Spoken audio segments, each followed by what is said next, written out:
Bismillahirrahmanirrahim. Assalamualaikum warahmatullahi wabarakatuh. Waalaikumsalam warahmatullahi Perkenalkan, nama saya Ismail dari Prasetyo dari golongan siaga grup D.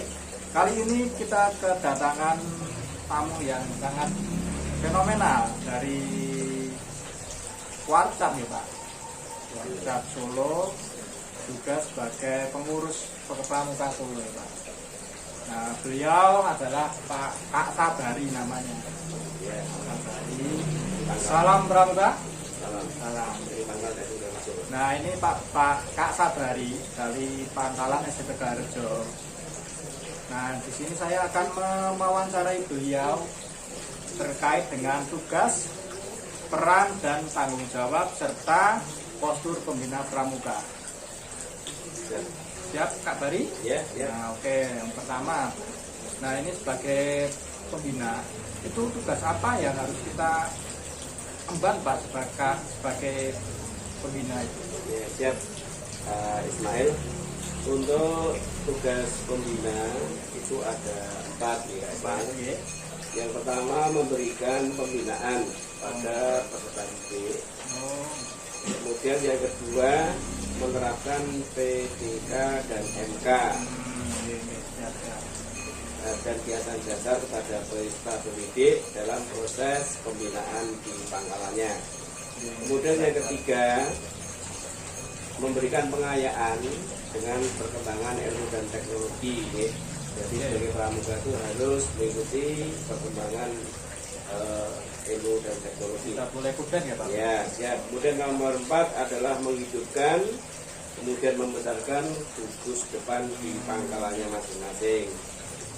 Itu adalah tugas dari pembina pramuka. Oh, siap, siap. Terima kasih. Kemudian kalau untuk pesertanya itu peran pembina pramuka itu apa Kak? Kalau untuk perannya sendiri? Ada beberapa hal untuk peran pembina. Yang pertama, pembina itu sebagai ortu, orang tua yang dapat memberikan nasihat, ya. Nasihat berupa bimbingan kepada peserta didik.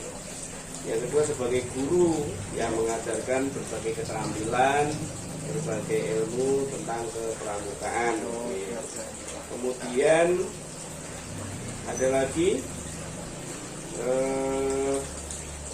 harus dapat melindungi, mendampingi, kemudian membimbing adik-adik peserta didik. Kemudian juga berperan sebagai mitra, ya. Jadi pembina itu berperan Rekan ya, Pak? sebagai, Rekan ya. sebagai mitra pada peserta didiknya. Kemudian sebagai motivator. Kemudian juga sebagai konsultan, ya. Jadi apabila ada peserta didik mau tanya, kita sebagai konsultannya. Kemudian fasilitator. Jadi apabila dia memerlukan sesuatu, kita adalah pembina sebagai fasilitator. Terus sebagai peran kakak sebagai pembina pramuka. Ya, Kemudian selanjutnya kita bahas semuanya dulu. Kemudian kalau tanggung jawab pembina pramuka itu apa saja Kak? ya, ada beberapa hal, ya, tanggung jawab pembina pramuka. Yang pertama, bertanggung jawab terselenggaranya pendidikan kepramukaan yang teratur dan terarah, ya. Yang teratur dan terarah di pangkalannya masing-masing, ya. Kemudian terjaganya pelaksanaan PDKMK, ya, pada semua kegiatan pramuka. Jadi kita sebagai pembina itu wajib melaksanakan PDKMK. Kemudian sebagai pembinaan pengembangan mental, ya, kemudian moral, spiritual, kemudian fisik, intelektual, emosional, dan sosial yang sering disebut ada sesosif. Oh, Oke. iya. Sesosif. Kemudian terjadinya peserta didik yang berkepribadian, berbudi pekerti yang baik, itu adalah tanggung jawab pembina untuk membentuk peserta didik menjadi pribadi yang baik, luhur, kemudian berguna bagi negara dan bangsa. Setelah ketiganya tersebut dapat terlaksana, kemudian kan ada suatu postur Kak itu Kak yang harus sebagai pembina pramuka yang harus dipunyai sebagai pembina. Ya. Apa saja itu Kak kalau postur untuk pembina? Ya, postur pembina pramuka itu selalu siap melaksanakan tugas. Oh, Nah, tidak ini. boleh. Oh ya. Jadi Siap. apabila ada tugas dari Kamabidus, dari kepala sekolah di Kamabidus, maka harus melaksanakan. Yang kedua, menghayati dan menguasai materi yang akan diajarkan.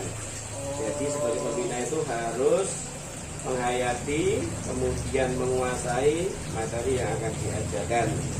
Kemudian yang ketiga, pembina itu harus kaya dengan keterampilan pramukaan, ya. Nah, jadi harus kaya, inovatif istilahnya, ya. Kaya keterampilan pramukaan. Kemudian yang keempat, pembina pramuka harus memiliki metode, kemudian yang dapat mengembangkan dengan baik, ya. Dengan metode dapat menggunakan dengan baik. Kemudian yang berikutnya, penjelasan mudah dipahami, ya. Seperti Kak kabari seperti ini mudah Ya, dipahami. mudah dipahami dan Ya, sistematis. Ya. Nah, kemudian yang berikutnya saling membantu dan bertukar pikiran dengan sama pembina, ya. Tidak boleh egois ya Pak. Ya, komunikasi dengan pembina. Kemudian menyajikan pelajaran yang menarik dan menyenangkan, itu penting, ya.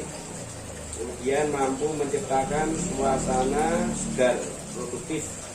Kemudian apa yang dibicarakan itu yang bagus, positif, ya. Kemudian yang berikutnya adalah menunjukkan kecerdasan emosional yang tinggi, atau yang sering disebut adalah sensosif.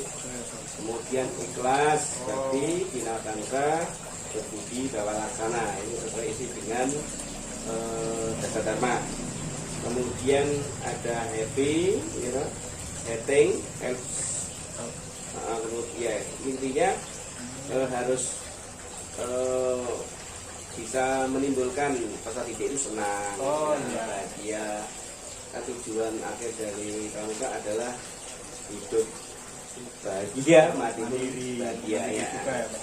Mungkin itu Kak Ismail dari wawancara Oh. pada saat ini tentang postur pembina pramuka, dan bisa bermanfaat, ya, untuk sebagai calon pembina ke depannya. Terima kasih Kak Sabari atas semua penjelasannya sudah sangat jelas dan gamblang tentang postur pembina, kemudian tanggung jawab serta peran dan tugas pembina pramuka. Ya, sama-sama. Semoga dapat bermanfaat video dari saya. Bila taufiq wal hidayah. Assalamualaikum warahmatullahi wabarakatuh. Waalaikumsalam warahmatullahi wabarakatuh. Salam pramuka. Salam.